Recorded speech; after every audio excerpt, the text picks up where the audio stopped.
Olá, gente, tudo bem? Eu resolvi fazer esse vídeo, deixar ele gravado para vocês terem acesso mais fácil, até porque depois vocês vão ter que criar uma atividade relacionada a esse conteúdo. Então, acho que com o vídeo fica mais fácil depois para vocês acessarem e para conseguir desenvolver a atividade de forma tranquila. O primeiro tema que a gente vai trabalhar é a história da escrita. Quando a gente pensa na história da escrita, a gente não pode... A primeira coisa que a gente tem que pensar, na verdade, que a gente tem que relacionar, é que esse advento, a criação e o desenvolvimento da escrita foi um marco muito importante para a história da humanidade. Tem muitos historiadores que dividem entre a pré-história, que é antes da escrita, e a história em si, com o surgimento da escrita.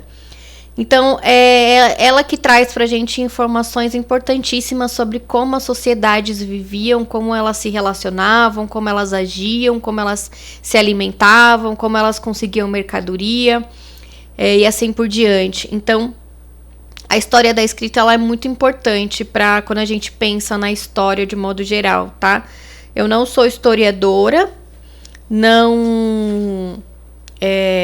então o que eu vou passar aqui para vocês é um contexto bem resumido, bem simples, mas é para a gente ter uma noção mínima para entender aí um pouco, e daí vocês vão entender o porquê que a gente inicia a história da escrita para depois passar para os próximos conteúdos, tá?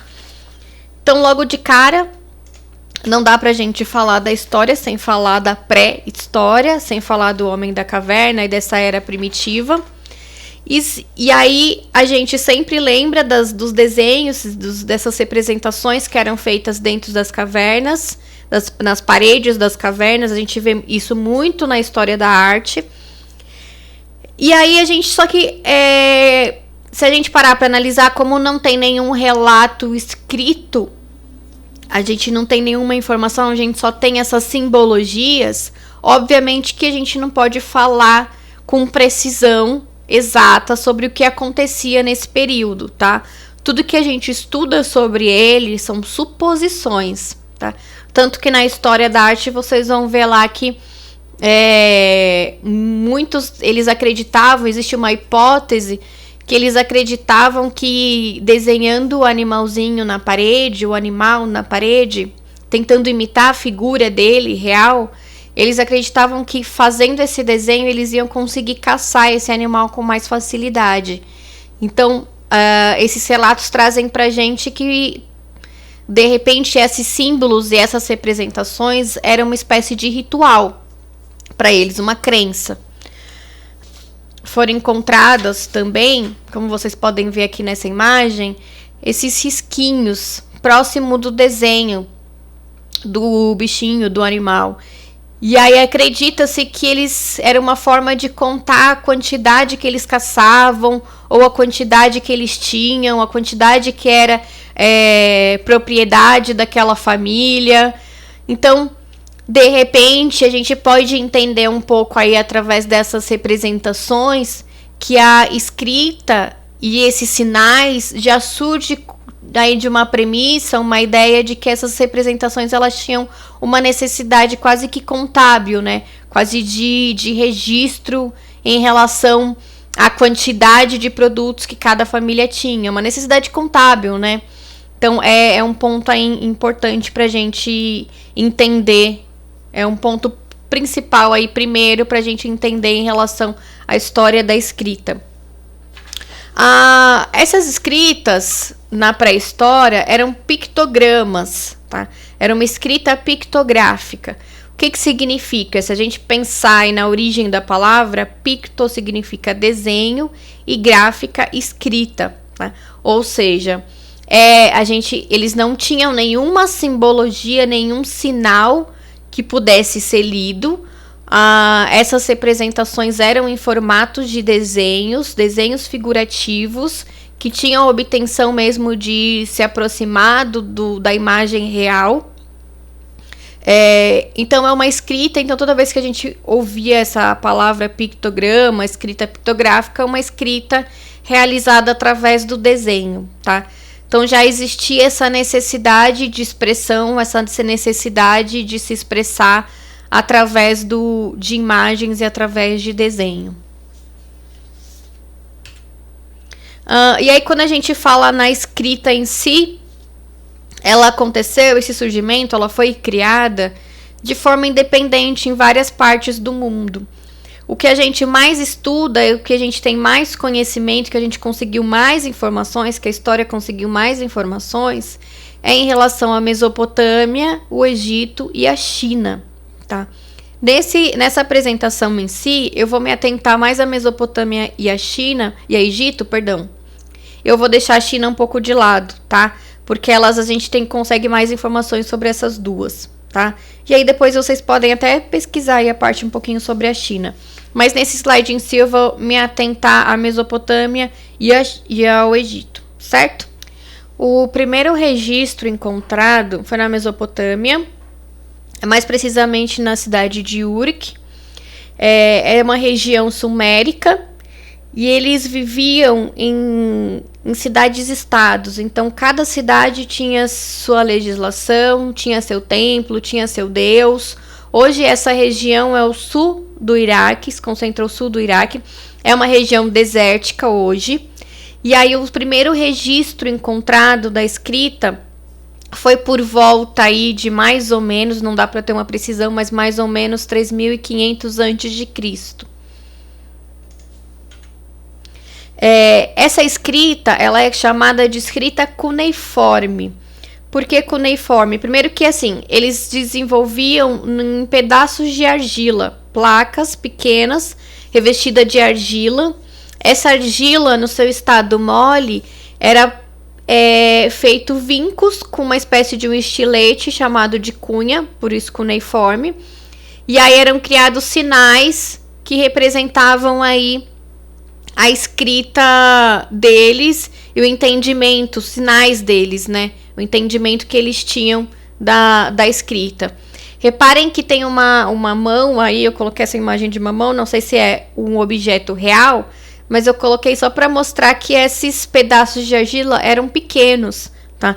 Não eram pedaços grandes, não. Depois a gente vai ter um aumento dessa simbologia e desses suportes, mas a princípio elas eram pequenas, foram encontrados pedaços pequenos de argila com essas representações, com esses sinais. E aí é muito interessante porque, como eu já disse anteriormente, descobriu-se que a escrita ela surgiu pela necessidade de contar mercadoria. Além da necessidade de contar a mercadoria, ela surge também da necessidade de ter um registro, alguma coisa que prove a troca de mercadoria, compra e venda, registro de bens. Então, vou dar um exemplo aqui para vocês entenderem. Suponha que tem aí dois homens, um deles pega emprestado um carneiro do outro. E aí eles pegavam pedacinhos de argila, criavam um símbolo qualquer na hora, faziam esse símbolo, moldavam esse símbolo aí na argila, os dois ficavam com uma pecinha de argila para representar que essa troca havia sido feita, tá? Para não ficar só na palavra em si. Então, a gente consegue já imaginar que essa escrita ela surge por uma necessidade dessa troca e venda de mercadoria. E para a gente registrar aquilo que era de propriedade deles, tá? E aí, em seguida, tem a escrita egípcia, tá? Ela vai aparecer aí um pouquinho depois da Mesopotâmia, mas conforme eu disse lá no primeiro slide, essas representações elas vão surgindo quase que concomitante. Não dá pra gente ter um parecer muito preciso em relação a essas datas, tá? Mas aí, quando a gente pensa na história da escrita também, a gente sempre acaba pensando no Egito, nos hieróglifos. Então, os hieróglifos, eles nada mais eram do que sinais sagrados. Os egípcios acreditavam que esses sinais era a fala dos deuses para os humanos, né? Então, era essa mediação entre o divino e o humano. Então, o hieróglifo significa sinais sagrados. E aí, quando a gente pensa nessa forma de escrita, a gente tem aí 3 conceitos. O primeiro é o pictograma, que é aquilo que eu já falei lá anteriormente na pré-história. Então, se a gente parar para analisar esses hieróglifos, eles são pictogramas porque é a escrita através da imagem. Então, a gente vai ver vários simbolozinhos, vários sinais representando uma imagem figurativa. Diferente lá da escrita da Mesopotâmia, na escrita cuneiforme, que eram sinais mesmo, né? Então, cada sinal representava um símbolo e eles conseguiam identificar e traduzir. Já nos hieróglifos, eles têm a imagem, tentando uma imagem figurativa. O hieróglifo também ele é um fonograma. Então, cada hieróglifo, eles associavam a um som diferente. Então, a gente já começa a ter a ideia do som, da tradução, da fonética, né? E eles eram ideogramas. O que significa ideograma? Ideo vem da ideia, da palavra ideia, e grama, algo desenhado. Então, nos ideogramas egípcios, uma imagem, ela podia não representar a imagem em si, mas ela simbolizava uma ideia, tá? Era uma interpretação. Então, por exemplo, para ficar mais claro, o desenho de uma ave voando podia dar ideia de liberdade e não da ave em si. Ou, sei lá, o desenho de um homem com a mão na boca podia representar o homem solicitando por alimento, ou o homem pedindo para que as pessoas ficassem quietas. Então, na verdade, não era a representação em si, mas era a ideia do que aquela imagem representava. E aí, por isso que os hieróglifos, eles foram muito difíceis de serem decifrados, tá? Eu vou falar um pouquinho disso mais pra frente. E além dele ser, reparem que os hieróglifos, eles tinham em torno de 2.500 sinais. Era muito sinal. Claro que 500 eram usados com mais frequência. Mas mesmo a gente pensando nesses 500, é muito sinal. Então, é muito difícil de ser decifrado, de ser lido, de ser decodificado. Deixa eu ver uma coisinha aqui.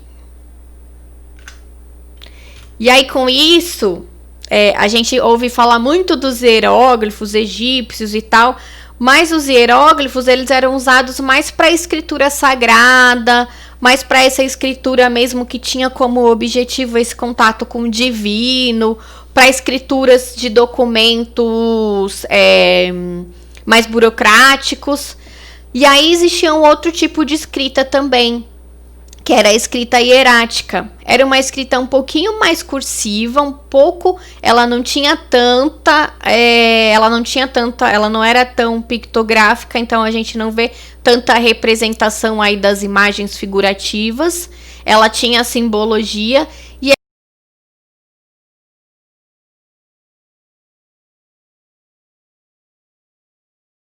existia também a escrita demótica, que ainda era mais simples, ela sucede. E ela é mais simples para ser escrita e para ser decifrada também, decodificada. E aí os suportes eram vários, né? Os suportes dessa escrita, a gente tem aí pedra, madeira, metal e tinta também. Então não era só feito a cavação, né, na pedra, na argila, mas você tem aí a tinta também sendo utilizado para representar essa escrita. O papiro foi muito usado, mas para frente a gente vai falar sobre o papiro. O papiro foi um suporte muito usado pelos egípcios. Eles criaram esse material e ele era mais leve, né? Ele era mais fácil de ser levado para um lugar para o outro, de ser transportado, muito mais leve do que uma pedra, tá? Então o papiro ele foi muito usado nesse período por conta disso. Tem o outro material também que era bastante usado, que é o óstraco. Óstraco é um fragmento de cerâmica. Então, reparem aqui que a gente está vendo um pedacinho, ó, como se fosse um pedaço de um vaso, algum pedaço qualquer quebrado de um objeto, e aí eles usavam também esse pedaço para trazer a escrita. Ó, aqui é um óstraco com escrita hierática, então é um fragmento aí de uma cerâmica com a escrita hierática. Essa daqui é a escrita demótica.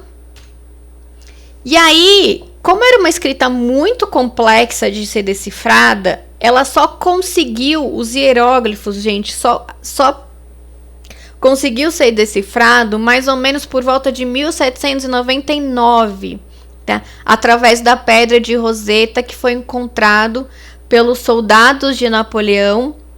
Eles encontraram essa pedra e aí ela só conseguiu ser decifrada porque ela estava escrita em ela estava com 3 escritas. A primeira é de cima, que a gente vê aqui, a hieróglifa. A segunda é a demótica e a terceira é a escrita grega. Então, como a escrita grega ela se expandiu e ela ficou universal de certa forma, eles conseguiram decifrar a escrita hieróglifa. Então já dá para imaginar o quanto ela era complexa e difícil. Essa pedra, ela traz pra gente leis da época. Então ela mostra quais eram as leis daquele período. Quem desenhava essa escrita eram os escribas. Diferente da Mesopotâmia, a Mesopotâmia tinha os escribas, mas os escribas eles não eram de alto escalão. Já na cultura egípcia, os escribas eles tinham aí um patamar mais elevado, então eles eram considerados, aí eles vinham só abaixo do sacerdote. Então, claro que tinha todo um curso que eles tinham que fazer, todo tinham que aprender o ofício de escriba, mas eles eram considerados assim de alto escalão, eles estavam ali no patamar mais elevado da pirâmide, dessa pirâmide aí social. E aí, para finalizar, os fenícios foram quem criaram o alfabeto, e eles criaram o alfabeto pela necessidade de comunicação também, pensando nessa questão comercial de mercado e de mercadorias. Então, os fenícios, eles navegaram por vários mares e aí eles tinham essa necessidade de trocar mercadoria, de comprar, do escambo. E aí eles precisavam de uma comunicação que conseguisse abranger aí toda essa população. E aí, através dessas rotas comerciais, eles pensaram numa forma mais fácil desses sinais serem decodificados. E aí eles criaram o alfabeto pensando em cada letra separada da palavra. E aí a junção das letras criava uma palavra e consecutivamente uma frase. O alfabeto fenício possuía 22 letras, só que eram apenas consoantes, não tinha vogal no alfabeto fenício. E aí os gregos se apropriam desses caracteres do alfabeto fenício e criam o alfabeto grego e depois o latino, que é o que a gente conhece nos tempos atuais, tá? Que ficou universal aí pra gente. Essa imagem, ela é muito interessante, é muito legal olhar para ela assim, porque quando a gente bate o olho, a gente acaba olhando de forma muito rápida, mas é muito legal olhar para ela de forma mais sucinta, assim, mais detalhada. Então, reparem aqui a evolução do egípcio até chegar no latim para o A. O M é o mais característico, olha o M. Então, sei lá, várias montanhas, e aí depois essas montanhas viraram de ponta cabeça, e aí elas viraram só um risco, e aí de repente surge aí a letra M. O O vem do olho mesmo, olha a representação do olho, e aí ele foi simplificando até chegar a letra O. O T, que antigamente, ó, no egípcio parecia uma cruz, foi também alterando até chegar no T. Então é muito legal olhar para esses sinais e essa simbologia de forma mais minuciosa. É bem bacana. Bom, a aula de hoje é essa. Não vou me estender muito para não ficar muito grande o vídeo. Mas, a grosso modo, é essa história da escrita, tá? Isso que a gente entende como a história da escrita, tá bom? E aí, na aula tem mais atividades, vou falar mais na aula. Tchauzinho e até a aula.